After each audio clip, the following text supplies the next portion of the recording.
persembahan bagi Engkau Bapa. Kuduskan tiap-tiap tangan yang memberikan persembahan Tuhan. Engkau memberkati berlipat-lipat Tuhan. Mulai dari 30, 60, 100 kali lipat ganda Engkau berikan kepada mereka. Di dalam nama Tuhan Yesus kami mau memberikan dengan sukacita. Sama-sama kita katakan amin. Besarkan nama Tuhan. Puji Tuhan.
Bagus, ini sudah ronde ketiga nih. Nah, Bapak ya, kirimnya ya. Ya. Oh. Nanti kalau nanti nama Bapak dulu ya. Nanti kita ini lagi. Biar bagus hasilnya. Nanti belum. Ya. Belum selesai. Ya. Sama itu dulu. Ya, itu Mama ya.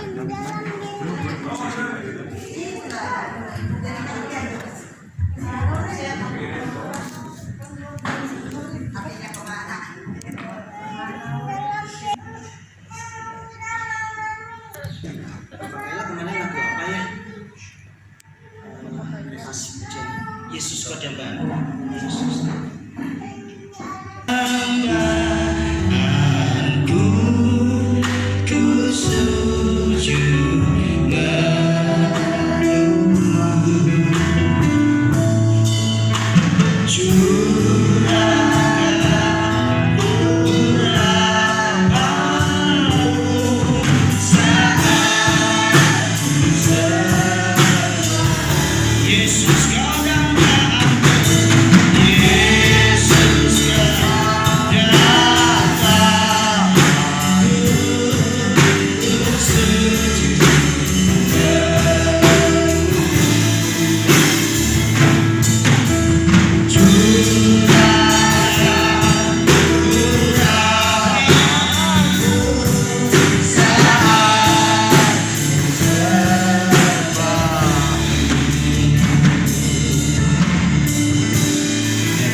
Kudus, pimpin hati kami dalam nama Tuhan Yesus. Semua umat Tuhan sama-sama katakan amin. Terima kasih para pelayan musik, singers, worship leader. Tadi sempat hujan ya, jam 3 sempat hujan. Saya bilang, Tuhan lumayan nih hujannya. Kemudian 30 menit kemudian saya melihat hujan sudah mulai reda. Haleluya, saya bersyukur. 5 menit kemudian hujan lagi, saudara. Wah, saya bilang, Tuhan terima kasih aja lah. Siapa aja yang datang, ya memang dialah yang rindu untuk beribadah kepadamu gitu ya. Tapi puji Tuhan lah, saya lihat lumayan juga yang datang. Beri kemuliaan dong buat Tuhan Yesus. Nah, Bapak Ibu dikasih Tuhan, hari ini saya akan berbicara tentang gini, saudara. Ada sebuah fakta ya, ada sebuah kenyataan yang tidak bisa dibantah karena dilihat, yang tidak bisa dibantah karena didengar, yang tidak bisa dibantah karena mereka semua ada di sana. Perhatikan baik-baik. Tetapi karena ketidaksukaan, maka hal itu dianggap tidak pernah ada. Wow. Jadi ternyata sikap hati kita menentukan cara pandang kita terhadap sesuatu.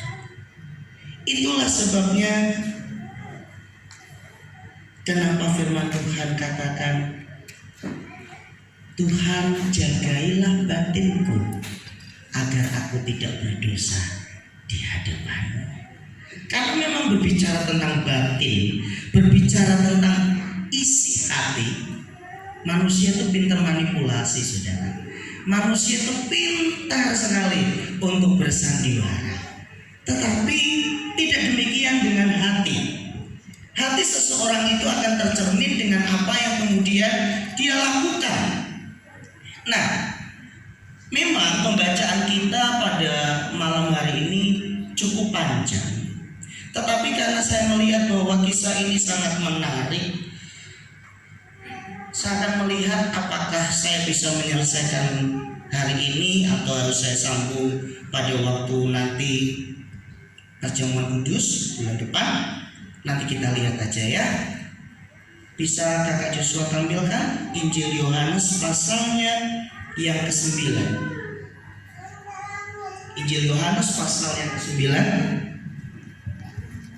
mulai ayatnya yang pertama, di mana Lembaga Alkitab Indonesia memberikan judul perikop orang yang buta sejak lahirnya.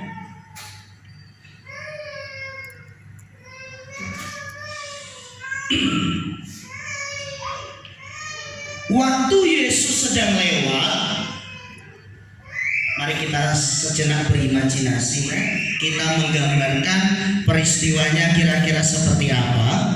Waktu Yesus sedang lewat, ia, yang dimaksud dia di sini Tuhan Yesus ya, melihat seorang yang buta, apa saudara?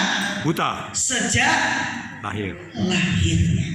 Nah, di sini ada beberapa tokoh Alkitab, ahli-ahli teologi yang memiliki beberapa pendapat di ayat yang pertama dari Injil Yohanes pasal yang ke-9 ini. Pendapat yang pertama, bahwa Tuhan Yesus mengetahui orang ini buta sejak lahirnya. Karena memang dia Tuhan, jadi semua dia tahu karena dia Tuhan, dia maha tahu. Namun ada ahli-ahli teologi lain yang memberikan satu pendapat bahwa bisa jadi para murid memberitahu kepada Tuhan Yesus bahwa orang tersebut buta sejak lahir karena profesinya yang sebagai pengemis itu. sehingga terjadi perdebatan teologis pada waktu itu, ya, karena para murid pada akhirnya mulai bertanya-tanya, mencari kambing hitam, kenapa sih dia sampai buta? Jangan-jangan. Nah, saudara dikasih Tuhan, terlepas dari dua pandangan tersebut, Injil Yohanes sedang memberitahu bahwa kisah Bapak Ibu dikasih Tuhan,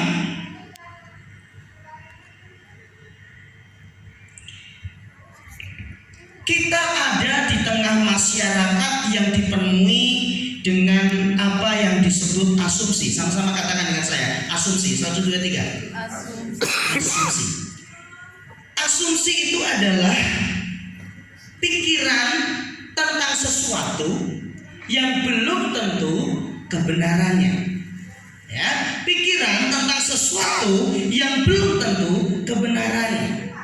Nah, ada beberapa mitos, ya, ada beberapa dongeng, ada beberapa kepercayaan, ada beberapa mereka selalu mendengar bahwa kalau ada seseorang yang mengalami sesuatu, itu pasti karena terjadi sesuatu, sehingga mereka selama ini sudah memberikan cap, sudah memberikan vonis, sudah memberikan tuduhan yang tidak baik terhadap orang tua dari orang yang buta sejak lahirnya ini. Sehingga di ayat yang kedua mulai ada perbantahan, mulai ada perdebatan di antara para murid, sehingga pada akhirnya mereka memutuskan untuk bertanya kepada gurunya. Murid-muridnya bertanya kepadanya, Rabi itu artinya guru, siapakah yang berbuat dosa? Orang ini sendiri yang dimaksud adalah orang yang buta sejak lahir itu, atau orang tuanya sehingga ia dilahirkan buta? Bapak Ibu yang dikasih Tuhan, saya coba untuk mengeksplor ayat yang kedua ini dalam kehidupan kita hari-hari. Tuhan, aku ngalami yang seperti ini, apakah gara-gara orang tuaku dulu begini? Apakah karena suamiku dulu begini? Apakah karena dulu istriku begini? Ini menarik, saudara. Bukankah paling mudah buat kita untuk melemparkan kesalahan dan memberikan tudingan kepada orang lain? Ini karena ini karena si itu, ini gara-gara ini dan lain sebagainya. Bapak Ibu yang dikasih Tuhan, melihat para murid berdebat, melihat para murid mulai kasak kusuk, ada rumor di mana-mana yang tidak baik tentang orang tua dari orang yang buta ini, atau tentang orang buta ini sendiri dicap sebagai orang yang berdosa sehingga dia buta dan lain sebagainya. Tapi agak aneh menurut saya. Saya Bapak Ibu bisa nangkap maksud saya. Ada yang aneh dari pandangan orang banyak ini. Orang itu berkata, siapakah yang berdosa? Orang ini sendiri, maksudnya orang yang dilahirkan buta, atau orang tuanya sehingga ia dilahirkan buta? Saya mau nanya, kalau seseorang terlahir buta, kapan dia sempat berbuat dosa? Wong dia lahir aja sudah buta. Paham Bapak Ibu? Sehingga mereka berkata orang ini sendiri atau orang tuanya. Perhatikan baik-baik. Asumsi yang liar, pikiran yang belum tentu kebenarannya itu kalau liar, itu sangat berbahaya. Karena itu akan menciptakan gosip, itu akan menciptakan fitnah, itu akan menciptakan propaganda yang sangat tidak bertanggung jawab. Bayangkan, dia terlahir buta, ditanya, apa dia yang berdosa atau orang tuanya? Masuk akal nggak saudara? Bagaimana mungkin seorang yang sudah terlahir buta dikatakan buta karena perbuatannya? Nah, di sini sebenarnya yang hendak dihantam, sebenarnya yang hendak ditunjukkan sebenarnya yang hendak diserang adalah orang tua dari orang yang terlahir buta ini.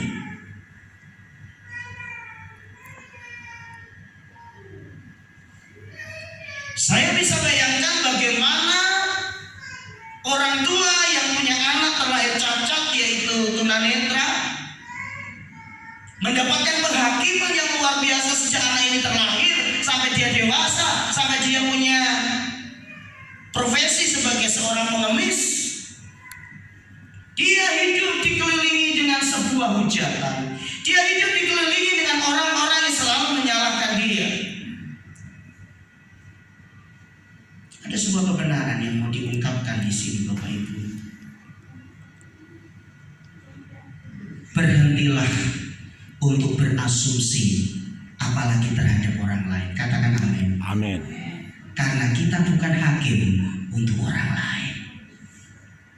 Sehingga kalau ada sesuatu yang terjadi terhadap seseorang, jangan kita cepat-cepat menghakimi. Tuh kan, dia begitu sih, makanya sekarang dia begitu. Bapak Ibu yang dikasih Tuhan, jadilah pribadi yang bertanggung jawab untuk setiap ucapan, untuk setiap perbuatan, bahkan untuk setiap apa yang sedang kita pikirkan. Sekalipun pendapat ini dianggap sebagai kebenaran umum bahwa seseorang mengalami musibah itu karena dosa orang tuanya dan lain sebagainya, tetapi Tuhan Yesus sebagai guru yang diurapi, Tuhan Yesus sebagai pengajar yang dinanti-nantikan, bahasa sekarang fatwanya, ya, Tuhan Yesus memberikan sebuah jawaban yang tidak terduga. Bukan dia dan bukan juga orang tuanya. Sama-sama ya kita katakan 1, 2, 3. Tetapi karena pekerjaan Allah, apa saudara? Harus dinyatakan di dalam dia. Haleluya. Nah saudara dikasih Tuhan, kalau kita mengerti kebenaran dari apa yang disampaikan oleh Tuhan Yesus ini, sangat menarik. Ini sangat luar biasa. Ini akan membuka cakrawala berpikir kita. Ini akan merubah cara pandang kita bahwa tidak semua peristiwa yang buruk itu karena seseorang lakukan ini akhirnya terjadi seperti ini. Tidak selamanya seperti itu.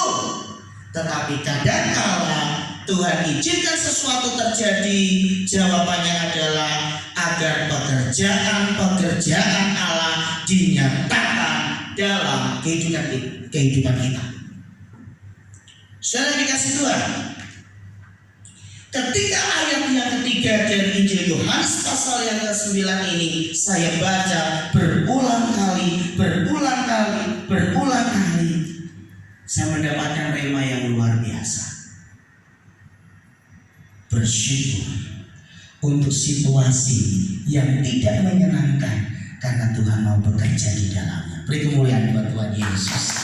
Orang lain boleh katakan, ini kan kamu dulu karena begini, itu kan karena dulu kau sudah lakukan ini. Tetapi hari ini Tuhan berbicara kepada kita semua. Ketika kita menghadapi situasi sulit, Tuhan sedang berperkara dalam kehidupan kita. Sehingga kita tidak perlu pusing, kita tidak perlu menghakimi diri kita sendiri, kita tidak perlu pusing dengan apa yang orang ucapkan terhadap diri kita, karena yang tahu apa yang terjadi dalam diri kita adalah kita sendiri yang mengalaminya. Kadang-kala penonton itu seolah-olah lebih pintar daripada pemain. Betul saudara? Kalau ada pertandingan bola misalnya, wah, tendangan sudutnya dari sana, lalu sudah ada yang jaga di sini, ya? Begitu ditembak, jas, gara-gara meleset, nggak jadi, ya gitu aja nggak bisa. Coba saudara yang ada di situ, boro-boro bisa kena bolanya, ya?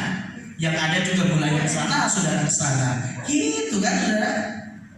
Kehidupan itu seperti itu. Seringkali penonton itu lebih pintar kita daripada kita yang sedang menjadi pemain atas kehidupan kita. Itulah sebabnya bodoh saya katakan kalau kita yang menjalani permainan kehidupan kita, kemudian kita hanya pusing dengan komentator-komentator di sekeliling kita. Kita gak akan pernah jadi diri kita sendiri. Amin. Itulah sebabnya yang terpenting adalah stop menghakimi orang lain dan mari mulai untuk bertanggung jawab terhadap diri kita sendiri. Sehingga Tuhan Yesus katakan bukan orang tuanya, bukan juga karena dia, tapi karena pekerjaan Allah yang harus dinyatakan di dalam dia. Daripada suami istri terus berdebat, ini kan gara-gara papi kemarin begini. Aku kan sudah bilang, mami udah bilang, mestinya papi begini. Papi kan sudah bilang, mestinya belanja itu begini. Debat terus, saudara. Saya selalu bilang ini sama Bu Elka.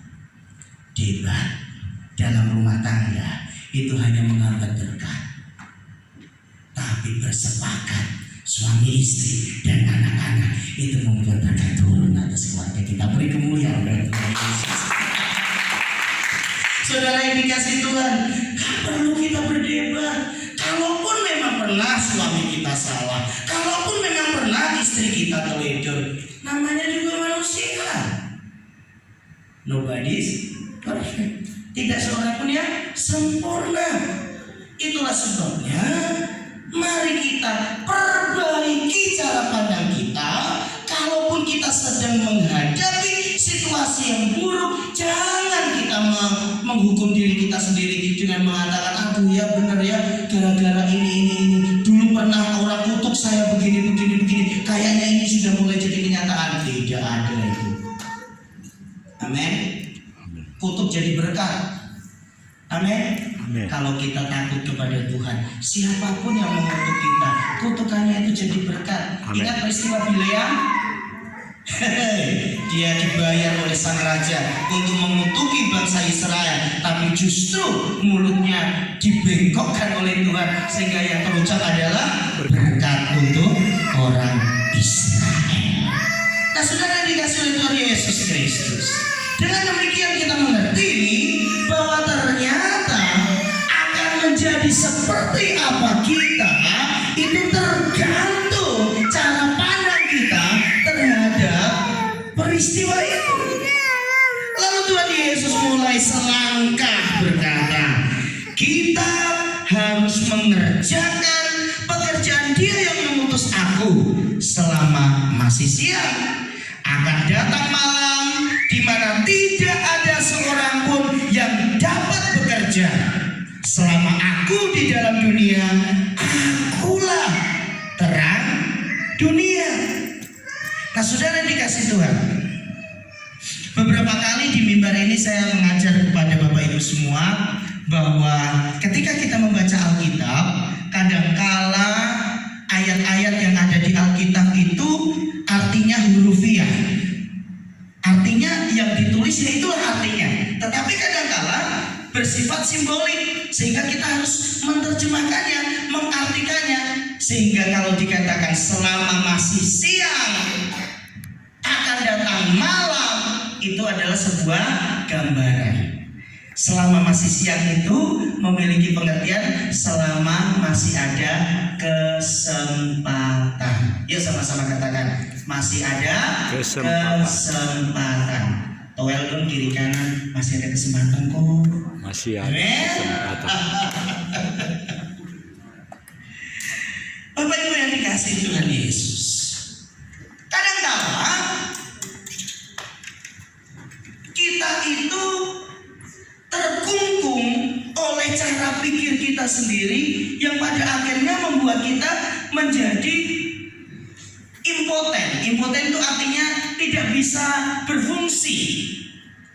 Contoh nih, dari sejak kecil mungkin karena keterbatasan orang tua dalam mengajar mendidik, kita sering dibilang dasar anak bodoh, dasar anak nakal. Akhirnya sehingga itu tersimpan di dalam benak kita, di dalam alam sadar kita, sehingga ketika kita mulai dewasa lalu mengalami situasi yang buruk, kita mulai mengingat-ingat apa yang pernah kita dengar. Iya ya, kenapa sih Tuhan Kau ciptakan aku jadi orang yang bodoh? Kenapa sih Tuhan Kau ciptakan aku di keluarga yang miskin? Nah, itu kan saudara, akhirnya kita terjebak pada satu keadaan di mana kita mengasihani diri sendiri. Bapak Ibu dikasih Tuhan, saya mau nanya kepada Bapak Ibu, tolong dijawab. Selama 3,5 tahun Tuhan Yesus menyampaikan firman, Tuhan Yesus selalu dikritik enggak? Tuhan Yesus selalu diserang orang Farisi enggak? Saya mau nanya, kalau Tuhan Yesus hanya mikirin kritikan orang Farisi, serangan orang-orang Yahudi, ahli-ahli Taurat, imam-imam, Tuhan Yesus bisa kerja maksimal enggak? Kalau cuma pikiran Tuhan Yesus mikirin mereka itu bisa kerja maksimal enggak? Sangat tidak bisa bekerja maksimal. Kenapa? Karena dia hanya mikirin, aduh kenapa sih serba salah, begini salah, begitu salah, lakukan ini salah, tidak lakukan apa-apa salah. Sehingga Tuhan Yesus mulai mengajarkan pengajaran yang sangat luar biasa. Kita harus mengerjakan pekerjaan Dia yang mengutus aku. Selama masih siang akan datang malam di mana tidak ada seorang pun yang dapat bekerja. Saya mau bertanya, ketika dulu kita belajar bahasa Indonesia, kata kita itu termasuk tunggal atau jamak? Jamak. Jamak. Kita itu berarti saudara dan orang yang sedang diajak bicara. Saya, kamu, kita itu berarti saya dan kamu, kita. Kalau orang yang sedang dibicarakan itu mereka, ya. Nah, kita harus mengerjakan pekerjaan Dia yang mengutus aku. Artinya apa? Tuhan Yesus mengajak para murid untuk keluar dari situasi di mana saat itu sedang ada perdebatan tentang dosa siapa. Dosa siapa? Ini salah siapa? Kan gitu. Bapak Ibu dikasih Tuhan, rumah tangga akan menjadi kapal perang atau kapal saudagar itu tergantung siapa yang ada di dalamnya. Rumah tangga akan menjadi kapal saudagar ketika suami, istri, anak-anak bisa saling menerima satu dengan yang lain, saling menopang satu dengan yang lain, saling memberikan pengampunan, saling memberikan maaf satu kepada yang lain. Tetapi akan menjadi kapal perang ketika masing-masing mempertahankan egonya dan menganggap dirinya yang paling benar. Nah, sudah dikasih Tuhan, Tuhan Yesus katakan kita harus mengerjakan pekerjaan Dia. Tuhan Yesus sedang melibatkan para murid. Daripada kamu terkungkung dengan memikirkan ini dosa siapa, ini salah siapa, lebih baik kita sudah dikasih Tuhan. Salah satu cara kerja iblis yang paling keren, yang kadangkala melumpuhkan kita itu adalah membuat saudara dan saya menjadi tidak fokus. Katakan, jangan sampai tidak fokus. 1, 2, 3. Jangan sampai tidak fokus. Tidak fokus.